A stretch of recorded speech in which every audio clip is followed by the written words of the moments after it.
I grew up on a nowhere farm in the Midwest where the nearest neighbor was a mile down a dirt road and the only bus rattled by twice a day. Cornfields stretched forever, swallowing our old clapboard house. The world felt so big and empty it could choke you. Kids in town, Harrington, population 2,000, thought I lived some wild adventure like I was out racing tractors or chasing chickens. They didn't see me dragging out of bed at 4 a.m. for the 45-minute drive to school, or spending weekends alone in fields, surrounded by silence so heavy it hurt. I hated that farm, the isolation, the emptiness, how small it made me feel. Our land was huge, edged by dark, gnarled woods. I could roam freely, but there was one rule. Don't go into the trees.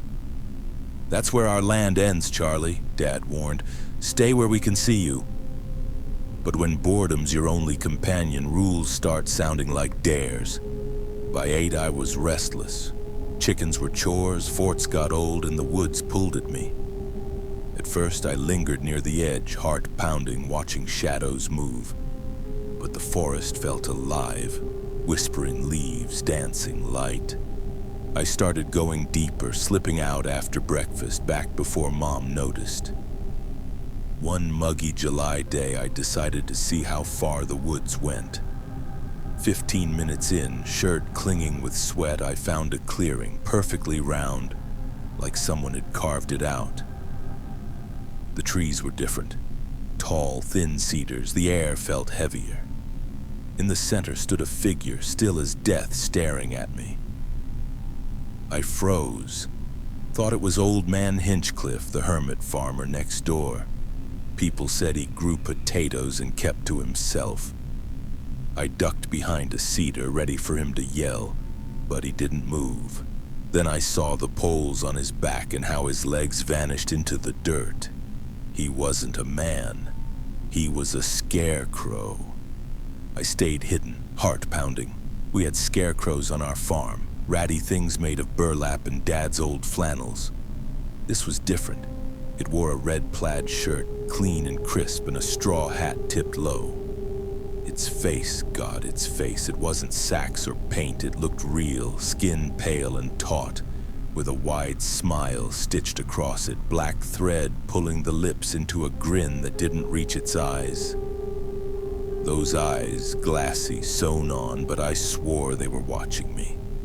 I wanted to get closer, but as I stepped out, a breeze rustled the cedars and I could have sworn its fingers twitched. I ran, branches snagging my clothes, back to the farm. I didn't tell Mom or Dad. That night I lay awake, seeing that stitched smile in the dark. I told myself it was nothing, just wind in my imagination.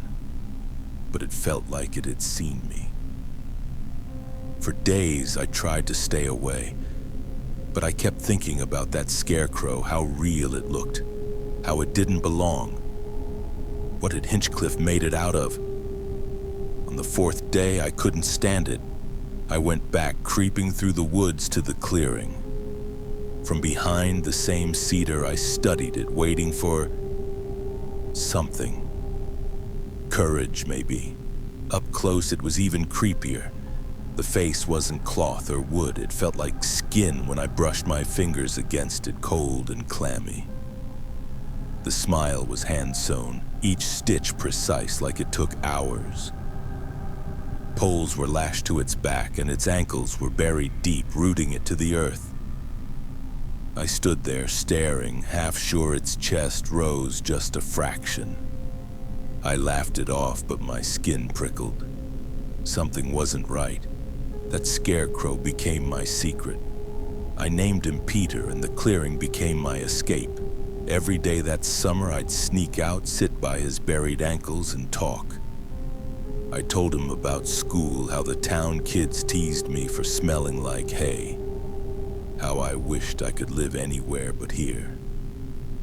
I'd read comics or sketch him in my notebook, his smile staring back from the page.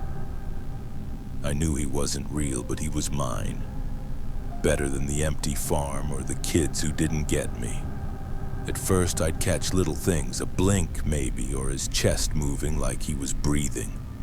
I'd freeze watching, but it'd stop. Just my mind, I figured. Still, I'd whisper, "You're not gonna move, right, Peter?" and feel dumb when he didn't answer.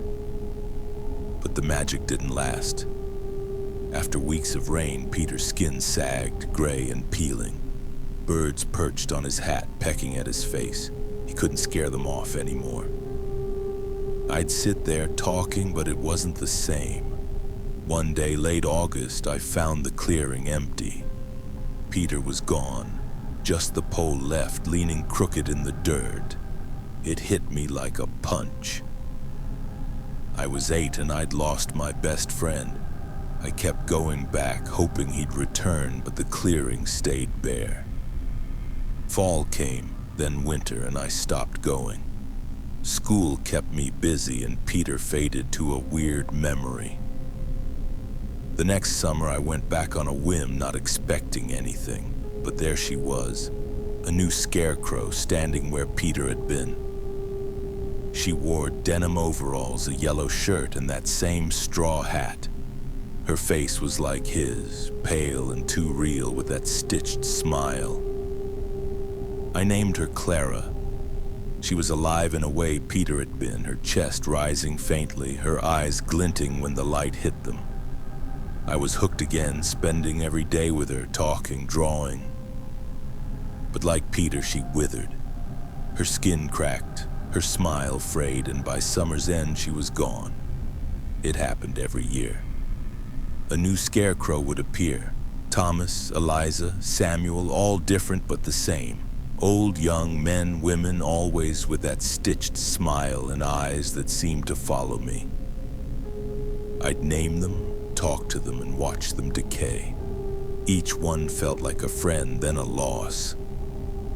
As I got older, I spent more time in Harrington, hanging out at the diner or the arcade with kids who actually talked back. By high school, the clearing was just a Kid Natal place for me.